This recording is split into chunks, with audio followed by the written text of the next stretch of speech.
அம்மாவுக்கு வந்து எப்போதுமே பிள்ளைங்கள் வந்து அம்மா பக்கம்தான் இருக்கும். அம்மா பிள்ளைங்க தான் அதிகம். இதில் ஒரு பெரிய நீதிபதி இருந்தார் சென்னையில், உண்மையாக நடந்தது. சென்னையில் ரொம்ப காலத்துக்கு முன்னாடி காந்தி இருந்த காலத்தில் சென்னையில் ஒரு நீதிபதி, அவர் ஒரு நாள் கோர்ட்லாம் விட்டு ரொம்ப கஷ்டப்பட்டு ராத்திரி சும்மா போய் உடனே வீட்டுக்கு வரல. கோர்ட்டினுடைய நடவடிக்கை முடிஞ்சு வீட்டுக்கு வராமல் போய் எங்கெங்கேயோ போய் சுற்றிவிட்டு அந்த நண்பர்களோடு அப்படி உல்லாசமாக அப்படி கொண்டாடிவிட்டு நடுராத்திரிக்கு வந்திருக்கிறாரு வீட்டுக்கு 1 மணிக்கு. அப்போ அந்த வயசான அம்மா வாசல்லையே காத்துக்கிட்டு இருக்கு. புள்ள போச்சு நீதிபதி இன்னும் வந்து சேரலேன்னு வாசல்லே நின்றுட்டு இருந்துதான். அப்போ அது வந்த உடனே பலார்னு அரைஞ்சி விட்டாங்களாம் அந்த அம்மா. ஏன்டா அவ்வளோ தூரம் எங்கே போனேன், என்ன தான் நீதிபதியாக இருந்தாலும் அவங்களுக்கு புள்ள தானே, பலார்னு அரைஞ்சி விட்டாங்க. உடனே அவர் கலங்கி போய் அழுதாராம்.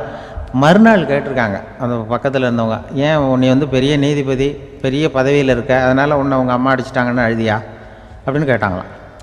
அப்போ அவர் சொன்னாராம் நீதிபதி, இல்லை நான் வந்து இது மாதிரி எங்கள் அம்மாக்கிட்ட அடிக்கடி அடி வாங்குவேன், எப்போதும் அவங்க அடிக்கிற அடி பலமாக விழும், இப்போ அவங்க அடித்தது எனக்கு வலிக்கவே இல்லை, அந்த அளவுக்கு அவங்களுக்கு வயசாகிட்டுதே, பலம் குறைஞ்சிட்டுதேன்னு நினச்சி அழுதேன் அப்படின்னு இருக்காராம். அதுதான் புள்ள அம்மா பேரில் உள்ள பாசங்கிறது.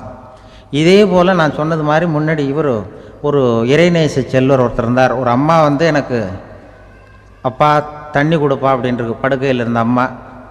இவர் ஏதோ படிச்சுக்கிட்டு இருந்தவர், ஒரு சின்ன இளைஞர், உடனே ஓடி போய் ஒரு குவளையில் தண்ணி எடுத்துகிட்டு போய் அம்மாவுக்கு முன்னாடி நிற்கிறார்.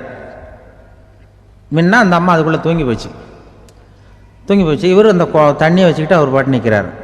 விடிஞ்சு போச்சு. விடிகிற சமயத்தில் அந்த அம்மா முடிச்சு பார்க்குது, பையன் தண்ணியோட கையில் வச்சுட்டு நிற்கிறார்.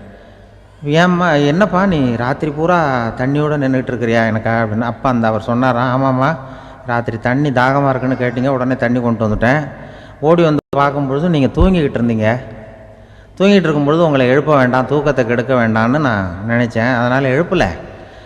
தூக்கம் முழிக்கிற சமயத்தில் உடனே தாகமாக இருக்கும், தண்ணி குடிக்கணும்னு ஆசைப்படுவீங்க, அதனால் தண்ணியை பக்கத்துலேயே வச்சுட்டு நிற்கிறேன் அப்படின்னு அந்த இளைஞர் சொன்னாராம். அப்படியே கட்டி பிடிச்சிட்டு நீ பிற்காலத்தில் பெரிய அறிஞராக வருவேன்னு சொல்லி அந்த அம்மா வரணும்னு சொல்லி இறைவனை வேண்டாங்களாம். அவர் தான் இஸ்லாமிய மார்க்கத்தில், தீன் மார்க்கத்தில் பெரிய ஆளானது. அதாவது ஷர்புதீன் யாஹ்யான்னு ஒருத்தர், அவர் பெரிய இஸ்லாமிய பேரறிஞராக வந்தார். இப்படி அம்மா பேரில் பாசமாக உள்ளவங்கள்லாம் இருந்தாங்க நிறையா. அப்படி அந்த குடும்பத்தில் வந்து அந்த பாசம் நேசம் எவ்வளவு இருக்கோ அவ்வளவுக்கு அவர்கள் உயர்வார்கள்ங்கிறது தான் நம்முடைய பெரிய இதெல்லாம் பெரியவங்கள்லாம் சொல்லியிருக்கிறது அதுதான்.